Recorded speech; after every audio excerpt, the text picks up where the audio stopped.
लोकसभा चुनाव में फैलाई जाने वाली झूठी और भ्रामक जानकारियों पर रोकथाम के लिए चुनाव आयोग कई पहल कर रहा है। इसी के तहत नागपुर जिला प्रशासन की ओर से खास पत्रकारों के लिए वर्कशॉप का आयोजन किया गया। इस दौरान पेड न्यूज़, फेक न्यूज़ समेत कई मुद्दों पर ट्रेनिंग दी गई। आगामी लोकसभा चुनाव में झूठी और भ्रामक जानकारियों के प्रसार को रोकना चुनाव आयोग के सामने बड़ी चुनौती है। ऐसे में इस समस्या की निजात के लिए गुरुवार को चुनाव आयोग के निर्देश के बाद नागपुर जिला प्रशासन द्वारा सभी माध्यमों के पत्रकारों के लिए एक दिवसीय वर्कशॉप का आयोजन किया गया, जिसमें मीडिया के प्रतिनिधि शामिल हुए। इस वर्कशॉप में पत्रकारों को फेक न्यूज से बचने, जातिगत या किसी की भावना आहत ना हो, इस तरह की न्यूज़ प्रसारित ना करें। पेड न्यूज़ लेते समय एहतियात बरतने संदर्भ में ट्रेनिंग दी गई।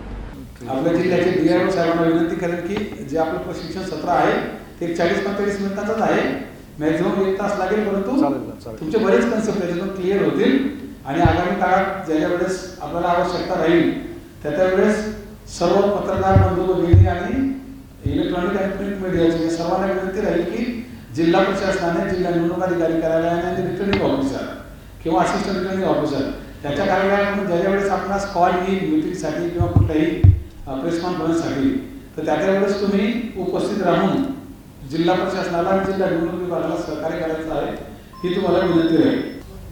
दुसरा महत्त्वाचा भाग असा आहे की लोकशाही व्यवस्थेमध्ये माध्यमाला जितकं महत्त्वाचं स्थान आहे, त्या लोकशाहीच्या महाउत्सवाचं स्वरूप म्हणून ज्या निवडणुकांकडे आपण पाहतो, त्या निवडणुकीच्या कालावधीमधील वृत्तपत्रांची, माध्यमांची, इलेक्ट्रॉनिक मीडियाची भूमिका जी आहे ती तेवढीच प्रगल्भ, तेवढीच संयमी आणि तेवढीच जबाबदार असली पाहिजे। अशा प्रकारच्या गाईडलाईन्स ज्या आहेत त्या सर्वोच्च न्यायालयापासून अगदी निवडणूक विभागाच्या ह्याच्यापासून सगळ्यांनी इश्यू केल्या आणि त्याच्या अंतर्गतच माध्यम प्रमाणीकरण समिती जी आहे ती समिती मागील काही वर्षापासून निवडणूक विभागाने नियुक्त केली आहे। प्रत्येक लोकसभेसाठी माध्यम प्रमाणीकरण समिती जी आहे ती नियुक्त केली आहे। आपल्या सगळ्या कल्पना आहे की नागपूरमध्ये 2 लोकसभा मतदारसंघ आहेत, त्याच्यामध्ये रामटेक एक आहे, त्याच्यामध्ये आपल्याकडे नागपूर एक आहे।